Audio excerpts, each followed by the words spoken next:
Let's don't ask a lawyer. Let's ask a West Point grad who also happened to be the director of the CIA and Secretary of State, Mike Pompeo. Welcome, Mr. Secretary. So what do you see as our top national security threat?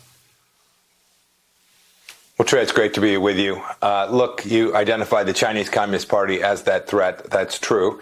It has many dimensions. One of them is at our southern border. President Trump is already engaged in putting real pressure on them, talking about putting tariffs on if fentanyl continues to come across our border from China.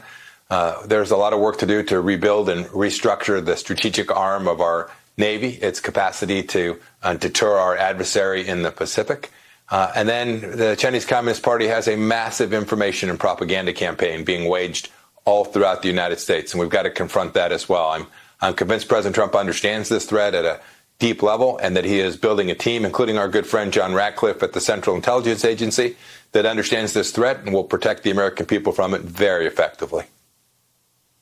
All right, Mr. Secretary, one could argue that among the big losers on election night would be Iran.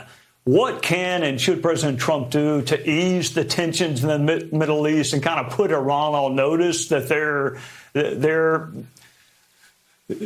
evil actions have to discontinue? Trey, it's interesting. Again, in some ways, no one really even mentions President Biden these days because President Trump is the focus of the Iranian regime today. Not only the threats against him and some of his former senior officials, but in the Middle East, we saw a ceasefire agreement with Lebanon, between Lebanon and Israel. That wouldn't have happened, I'm confident, had President Harris become president, Vice President Harris been president. This happens because the bad guys know that the new sheriff is coming back into town. And I think President Trump will revert to the model that we had for 4 years, which was to deter Iran by putting economic pressure on them, an important critical tool, by putting true diplomatic pressure on them, by denying them the access to the things that they need so they can build out their nuclear weapons program, and then making very clear to our allies in the region, to Israel, our closest and most trusted partner, and to the Gulf Arab states, who are great friends and security partners for us. We're with you. We will not fail you. We will continue to support you. We all have a common threat from the Islamic Republic of Iran, and the United States is going to lead the effort to ensure that American lives aren't put at risk by that regime. All right, Mr. Secretary, let's listen to the president-elect on Ukraine and Russia, and I'll ask you about it on the other side. I will end the war in Ukraine, which would have never happened if I were president. I will stop the chaos in the Middle East. I will prevent World War III from happening. We've never been so close. We didn't start wars. 79, 80 years. Everybody said, oh, he's going to start wars with his attitude. No, my attitude kept us out of wars. I stopped wars with phone calls. Russia should have never happened. With Ukraine, would have never happened if I were president. Would have never happened. Can the war in Eastern Europe be ended without rewarding Putin, without Ukraine ceding any territory, or else it rewards him for his aggression? Trey, undoubtedly this conflict can be brought to a conclusion.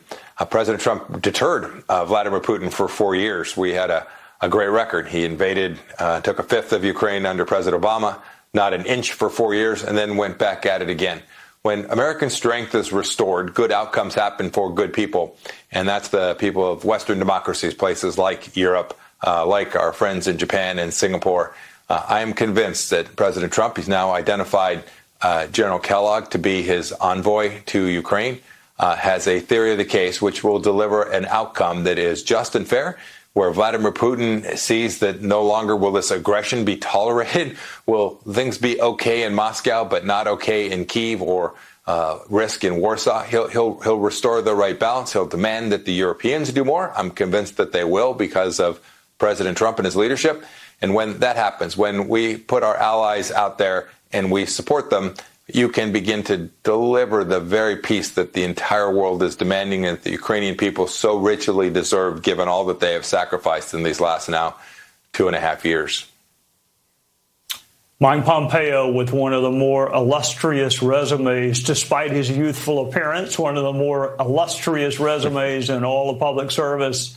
Thank you for joining us on the Sunday night, and thank you for your service to our country. Thank you, sir. So long.